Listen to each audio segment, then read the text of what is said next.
Hi there folks, Phoenix Aurelius here. Thank you for joining us for this lab report for March 2023 here at the Phoenix Aurelius Research Academy. As pretty much all months are, March was a big month, it was no exception. We started off the month by working on a experimental pathway for a magistery of cilantro. Those of you who have been following our lab reports know that we have been freeze drying a significant quantity of cilantro, which means that we get a lot of sublimated vegetable phlegm from cilantro. And so we've been trying to see if we can work that into Spagyric medicine catalog by finding other preparations of it that exalt its potential. This first experimentation that we did was not terribly successful. I'm sure that it still probably has some medicinal qualities, but it definitely decreased, in my opinion, the freshness and the flavor and a few other things. We did learn a lot of other interesting things about it though, which gave us ideas of things to experiment in the future. It's not unusual during an experimentation phase for the first take of something not to work so very well, so we weren't terribly surprised, but it gave us tons of ideas of things to do in the future, including the use of other solvents and stuff like that, so we're excited to undertake that work here in the future.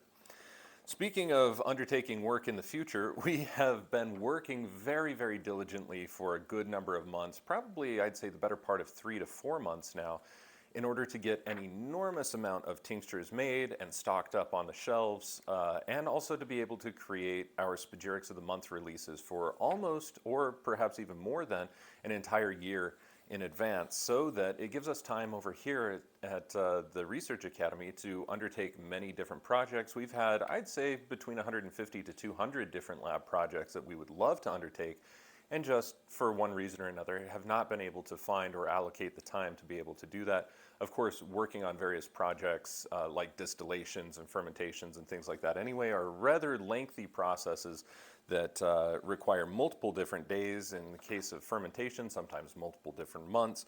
And so we are very much so looking forward to getting this round of about 130 or so tinctures that we started many months ago taken care of. And during the month of March, we filtered the herbs out of about 69 of those and added salts to those as well. Right now is April 5th. We tried to get this video out and tried recording it before, but had a technological hiccup. So here we are on April 5th, and we have almost every single one of them done. In fact, as of today, we will be adding salts to the rest of them. I think Owen told me there were 37 or 38 of them today that we're finishing, and then that's all of the tinctures that we have been working on. They will have salts in them, and in about 8 days hence, we'll be able to filter these out and continue working with them.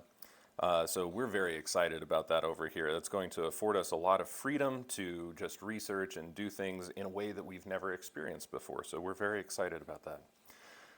We also did a 5-gallon batch of Polyrhachis ant for one of our clients, which is a very significant amount of ant. We also added salts to a vintage 5-gallon Moringa leaf Spagyric tincture. That tincture had been tincturing since early 2018, possibly late 2017. So it's about 5 or so years old right now, and finally got salts.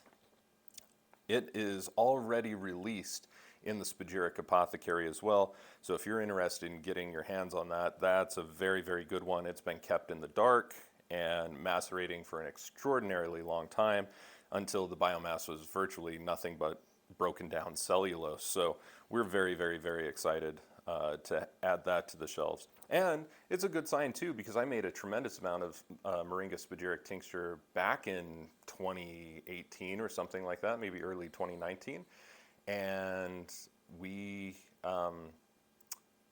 just barely ran out of that like a couple of months ago. And so to be able to put this back in stock with this new vintage batch that's been tincturing for an extraordinarily long time, it's very cool to us. We filtered more Spagyrizyme, and in fact, just earlier today, it was still snowing here in Utah, so those of you who are waiting for the annual Spagyrizyme sale so that you can stock up for the garden or wellness or whatever you want to use it for, that will be coming, but we do need the temperatures to be a little bit warmer, more consistently. If we can get temperatures above about 50 degrees, then it makes the work of getting that Spagyrizyme production much, much, much easier. So keep an eye out for that, but it's not happening at this present moment because it is still very chilly and very snowy outside here. Let's see. We also made a double batch of Spagyric vitamin C near the end of the month. We were fortunate enough to get our hands on some of the organic sunflower lecithin that we get from Europe. We only prefer using that particular product, and unless we're in an absolute pinch and trying to, say, defeat Ebola or something like that, that's pretty much all that I'll use, and that has become as rare as hen's teeth over the last couple of months. It progressively was getting harder and harder and harder to source, but it's a very difficult product to get our hands on. We did find some. We made a single double batch, which is basically a 50 bottle run. And I think as of yesterday, I'm not sure about today, there were still 4 bottles of that available in the Spagyric Apothecary online. So if you're interested in picking any of that up, I would strongly suggest doing that. We are going to try to make another batch before June 21st, before we cut off shipping for the summer months. So that's going to be pretty much the only time is right around solstices and equinoxes this year that we will have that available. So if you want to pick up a bottle and keep it around for yourself, I strongly suggest getting as much as you can as soon as we release it. And of course, we do send out an email blast when those release, so everybody should have been notified. If you haven't already, be sure to green list or white list, however you want to call that, our emails so that you make sure that they're not being filtered out by spam. Also, we added a Blue Lotus Spagyric tincture to the finished apothecary. That's another very popular one. It seems like every time I make this, it sells out within just a couple of weeks to months, so be sure to pick some of that up if you want it. It's one of our favorite soporifics. It's a very mild sedative. It's an antipsychotic. There's like lots of different properties to Blue Lotus that are absolutely fantastic. It's an initiatic as well, especially for lunar things, very traditionally speaking. So any of you who are interested in that particular product, go ahead and pick that up sooner than later, because if you wait too long, I can pretty much assure you that it's going to be gone. Also during the month of March, there we go, we ran a 40% off flash sale, and that kept us really busy. But the good news about that is that it dovetailed with the training of our new shipping fulfillment manager, whose name is Stetson. He is currently filling packages in the bottling room right now, and between he and Nori, I think they filled something like 80 packages within a week during that sale, so that was very, very awesome. We also did a bunch of ongoing IDF research and just wellness research in general. It was prompted because we had some very dear family friends who got sick with a cold. They live out in Pennsylvania. And I was working with, I think, a 3-year-old girl. I think she's 3, that's what I mean. A 3-year-old girl. I was also working with a woman in her mid to late 30s. And then Nori ended up getting sick, and then I ended up getting sick. And when I tested all of us, we all had the same thing, which was detecting as IDF the serological, or serotype, I guess you could call it, of this particular infection was registering, being as close to the IDF feature as possible of HCOV-NL63. And that is basically a very common cold, flu, sore throat type of viral disease that people are very accustomed to getting, especially at the change of the seasons. But all 4 of us were detecting that it was an ens naturale issue, which indicates that it's going to have something to do possibly with change of the seasons, but definitely with nutrition and so on and so forth, like physical things that we can do to impact our wellness. So when I did a complete nutrition panel of all of our minerals, all of our amino acids, all of our vitamins, and the signature of those IDF frequencies or IDF signatures inside of our IDF fields, we found that there was a lowest common denominator between all 4 of us. We were all very critically low in the amino acid tryptophan, and then all of us also were moderately to severely low in sulfur. Although there's no medical papers that talk about sulfur in relation to any human coronavirus, there is a significant body of information that links tryptophan to this particular disease, as well as to the ACE2 gene, which also links it back to COVID-19 and a couple of other things. So we found that to be very, very interesting. I remember that the very first day that I found that out, I put myself and Nori on a broadcast for that, and then I went upstairs and ate a can of Safe Catch tuna. Tuna is very, very high in tryptophan. In fact, perhaps one of the highest tryptophan foods that you can find, whether vegetable or animal or whatever else.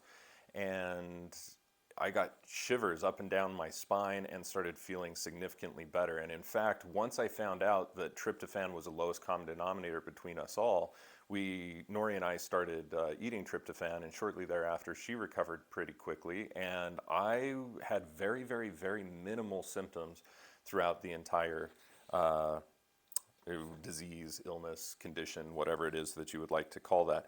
So I thought that that was very, very interesting, seeing that in this particular case, HCOV NL63, for these 4 clients, myself and Nori being 2 of those clients, we were able to see that tryptophan had a definitive link, which leads to, of course, the concept of terrain theory in this particular case, although we have seen multiple other things that are currently classified as viral diseases that do not necessarily have anything to do with ens naturale. They might be an ens spirituale-ish, or they might be, other different types of things. So we're still working and continuing to research on this. Hopefully in 10, 15, 20 more years, we'll have a tremendous amount of data, and we can draw a lot more parallels and ascertain what lowest common denominators are and get a much better glimpse, because we're constantly updating, constantly studying. No matter how much we think we know right now, in the face of more data, we are always open to learning and taking that data in and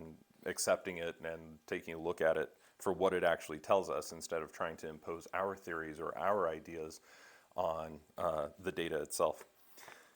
And lastly, we did some ens australe research. I myself was very susceptible to ens australe during the last week or so of March. I had ens australe Mercury, ended up fixing that, ended up getting ens australe Luna due to a position of the south lunar node, and ended up getting, there's one other planet that, I think it was Comet Johnson, because I think it was my shoulder that was hurting. And then the week after that, or maybe just even a few days after that, I ended up getting ens australe Sol and Uranus, Neptune. I think that there were Saturn, probably. I think that there were like 4 or 5 planets that hit me all at one time. An interesting thing now, I have about 25 case studies now from all sorts of different people, but because I test myself weekly, I'm probably the person that I think I have the most data for, period, on anything. I've tracked myself pretty much consistently and have data, at least for my entia, almost every single day for months and months and months and months. So that's very interesting, and now I've been able to see with ens australe that it's not just as simple as what I was initially able to ascertain. The concept being is that when a planet is at a square, which is going to be 90 degrees away from the natal position where it was when you were born, or when it's at an opposition, so there are 2 squares in an opposition inside of a circle, or sometimes even when there's a sextile, then you will see ens australe popping up for any given planet. And that's the basic rule. There are a couple of things, like Mercury has this like retrograde station direct type of affinity, and a couple of other different types of relationships. But the general rule is, if a planet is at a very particular location, if at any given time that planet is at 90 degrees or 180 degrees, or even 270, away from where it was at the time of your birth, then you're pretty much guaranteed to have ens australe of that particular planet. And each different planet governs over a wide number of different biological processes, because it's an astral center in the body. It's kind of like where energy is able to reflect and emanate out from in the body. Not too dissimilar, but dissimilar enough from the concept of a chakra, right? So with that being said, with this new study, what we're, and all of these case studies that I have, we're able to see that there is this concept that in medical astrology has kind of been referred to as reflexing.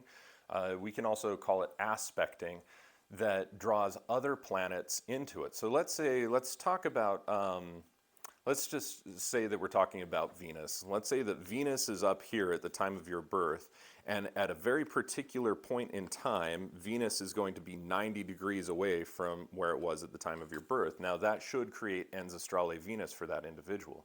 But at the time that ens astrale Venus is present for that individual, if Venus is at a trine, which is a good, it means that there's a connection between Venus and this other planet, let's say that that's Mars.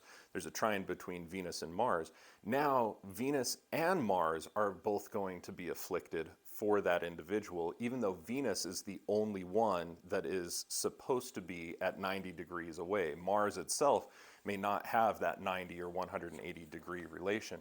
So we're beginning to see that there is some very interesting relationships between reflexing and or aspecting that happen with ens astrale, which is great because as I'm going back to a lot of other case studies where I found individuals that had multiple different planets that were out of balance, at least in their ens astrale IDF field,